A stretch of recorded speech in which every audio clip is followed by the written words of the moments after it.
এটা হলো বরগুনার বাজার। তো আজকে প্রচুর বৃষ্টি, যার কারণে বাজারেও লোকজন কম।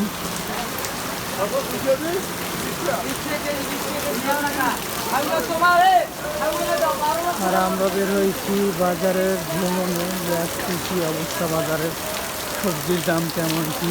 তো আপনাদের আগে যেটা দেখাইছি সেটা বাজারটা হলো সবজি বাজার। তো ওইখানে এটাও সবজি বাজার, কিন্তু ওইখানে একেবারে গ্রাম্য ফ্রেশ, মানে গ্রাম থেকে নিয়ে আসা যে ফ্রেশ সবজি তরকারি ওই জায়গাটায় আসলে পাওয়া যায়। আর এইখানে যেগুলো আসে এগুলো আসলে কোথা থেকে আসে বা কি অতটা খুঁজে বের করা একটু কঠিন, কিন্তু ওই জায়গায় যেগুলো নিয়ে আসে ওগুলো একেবারে গ্রাম থেকে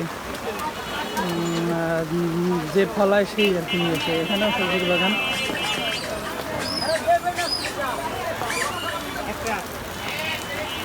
এখানেও আছে সবজির দোকান, কিন্তু এগুলো ট্রাকে করে এক এক জায়গা থেকে নিয়ে আসে। আসলে এটা বাণিজ্যিকভাবেই আসলে এরা করে। আর ওই যে ওনাদের ওইটা আসলে বাণিজ্যিকভাবে না, ওরা নিজেদের জন্য করে বা অল্প স্বল্প করে এরপরে নিয়ে আসে। তো এটা পুরোটাই অর্গানিক ধারণা করা যায়।